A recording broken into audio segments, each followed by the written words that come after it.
Volgens oordenking gaan staan Paulus op die Areopagus. Ons lees daarvan in Handelinge 17 vers 19 tot 34.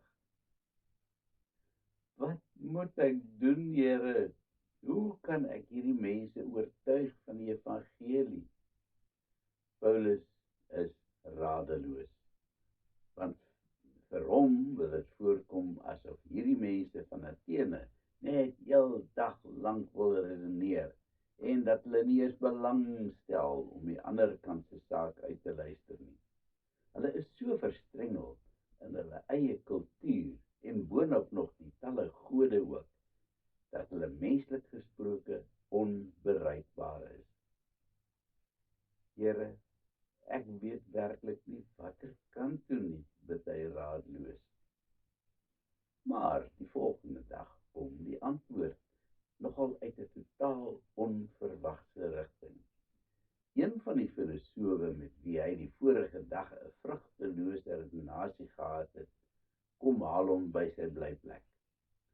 Paulus, ek het gesien dat jy 'n uitstekende redenaar is.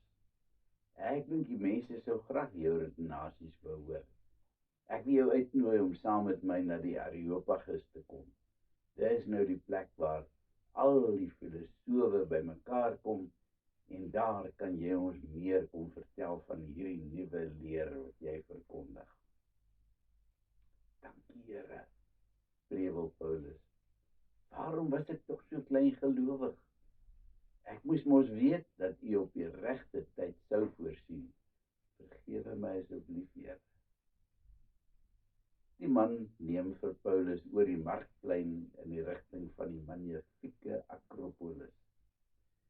Dit is daarom so jammer dat so 'n asemrowende gebou 'n afgodstempel moes wees, sug Paulus terwyl die magtige gebou op die berg voor hom opdoem. Maar dan verrys daar 'n reuse wit rots voor hulle op.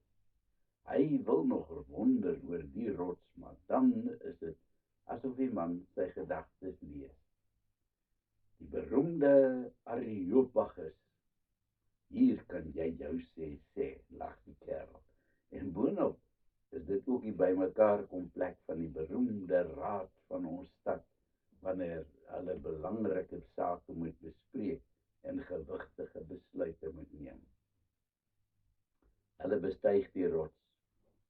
Bo is dit plat en oral sit of staan groepies mense rond en niks doen. Paulus is baie beïndruk, maar hy het nie baie tyd om hom te verwonder oor alles nie, want baie gou word hy aangepor om sy betoog te lewer. Die mense wil mos hoor wat hy te sê het. Here, gee my asseblief oop wysheid, pleit hy, terwyl hy in die middel van die rots gaan staan. Hy laat sy oë gly oor die magnifieke stad Athene, wat hier uitgestrek aan sy voete lê. Hy ril as hy weer die talle afgodsbeelde en tempels voor hom sien, en hy kan maar net nie die Akropolis uit sy gedagtes kry nie. En skielik weet hy presies wat hy moet sê. Atheners, ek merk op dat julle in alle opsigte baie godsdienstig is. Hy sien sommer dadelik dat die mense baie hou van wat hy sê.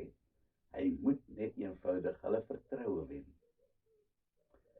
Terwyl ek so deur julle mooi stad geloop het, het ek die talle plekke gesien waar julle aanbid. Daar's 'n menigte tempels en baie gode. En dan is daar natuurlik hierdie argitektoniese wonder wat hier agter my op die berg staan, die Akropolis. Almal stem heel hartig saam met Paulus. Hierdie man se toespraak maak darem ons nou vir jou sin. Ek het iets baie interessant in julle stad raak geloop, wat ek nog nêrens op al my reise teëgekom het nie. 'n altaar wat opgedra is aan 'n onbekende God. Almal klik instemmend. Hierdie man weet beslis waarvan hy praat.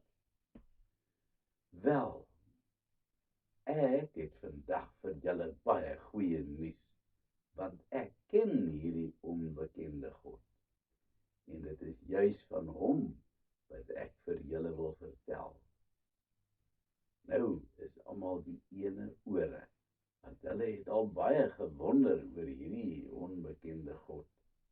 Dan begin Paulus verduidelik dat hy die Here van hemel en aarde is, die een wat alles gemaak het. In 'n lang, ingewikkelde relaas vertel hy vir hulle van Jesus en dat hy gesterf het en weer uit die dood opgestaan het. En hierdie was egter een te veel vir hierdie mense. Dat iemand uit die dood kon opstaan, dis tog mos gans onmoontlik. Hulle lag hom uit oor hierdie sinnelose opmerking. Ons sal jou weer later hieroor wil hoor, spot hulle hom terwyl hulle huis toe loop. En so draai Paulus weer eens onverrigte sake om. Maar alles is nie puur verniet nie, want daar's tog 'n klompie mense wat agter hom aanloop. Een van hulle, 'n man met die naam Dionysius. Hy beklee 'n baie belangrike posisie in die stad as lid van die beroemde Areopagus Raad. As gelowige wat ernstig is om die evangelie uit te dra, raak jy dikwels moedeloos wanneer dit lyk asof jou woorde net die hele tyd op dowe ore val. Jy probeer so hard, maar jy sien net eenvoudig nie resultate nie. En dan voel jy dalk dat jy dit maar sal opgee vir 'n slegte saak. Moenie moed verloor nie. Hou aan, al lyk dit dalk vir jou asof niks gebeur nie. Is die Here tog aan die werk op ander maniere as wat jy dink. Ja, dikwels word daar vir jou op die mees onverwagte tyd en plek wonderlike deure oopgemaak, wat jou na jou asem sal laat snak. Al wat die Here van my en jou vra, is om gehoorsaam te wees en om met volle oorgawe te doen wat ons hand vind om te doen. Hy sal voorsien en hy sal die res doen. Kom ons bid. Here, maak my gewillig om met volle oorgawe te doen wat U van my vra. Al lyk dit soms vir my so hopeloos.